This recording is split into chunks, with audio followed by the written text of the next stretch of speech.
ugatangara kubona inzego zari gufasha ko ivyo bintu bikorwa neza zicaye aho ntizikoreshwe, ukabona ko abategetsi bo hejuru na cyane cyane umukuru w'igihugu bimutera ishavu bazovyikorera.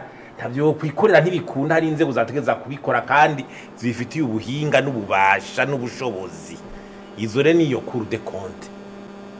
Igihugu kitamaze kugira controle y'ingene amafaranga yacu akoreshwa kubijanye n'amategeko ingene ngakurikiza, kubijanye n'ingene gesti igenda no kura yuko amafaranga yategekanije ashika kuco bifuza n'agahombo kanini.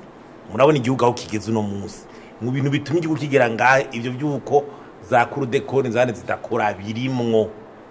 Ni gute uzobona ishirahamwe nka Sosomo twe tuzinuka ngo ba onatere ba ora amashirahamwe ataza kuzarareta asaba ingene ibintu bihinduka yo bikoze ngo amafaranga ngo twatega amafaranga gushira amafaranga ya leta mu mafaranga tizokoresha ngo twiteze imfashanyo, wagenda ugasanga no kugira ziboneke zimwe apujetere zarahagaze bagati none amafaranga tubahaye muda controla ninde yo guhamya utari kura control ninde yaguha mugabo tukatugera tukidwa mu ibintu vyatuyangaranye. Izo nzego kandi zirahari mu bizo shingiro.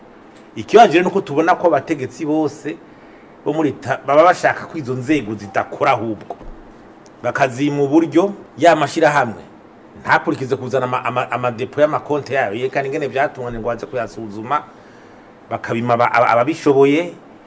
Mwavyumvise abahinga n'amategeko akorera ko rimwe ugasanga rugaye bagashira nk'abantu baravye politike kwa rwego rugacaruza rukabimva gusa. Nakamara mazwi nka Cour des comptes ico ruri mu mategeko n'akamaro kabo n'ingene gwifashe mu Burundi ngaha no muri budget baruha inica ntikize. None umushikiranganje w'agaca leta yifuza ko amafaranga atunganywa neza bari muri leta nyumve ko Cour des comptes ihabwa ubushobozi bukwiye. Ivyo bintu nibigute igatwe ryo riko biradutangaza, ibyo bidutangaza. Uruganda rero twaruteguye dufata uruganda rukomeye byadutera kamo cyane kandi tubandanye muri biji kurikira Cour des comptes batayihinduriye tuzobona yuko agura muri leta nabo nyine bari complice. Wari ibintu bimwe tubonye bidahinduka zoga tuti murafise complicité.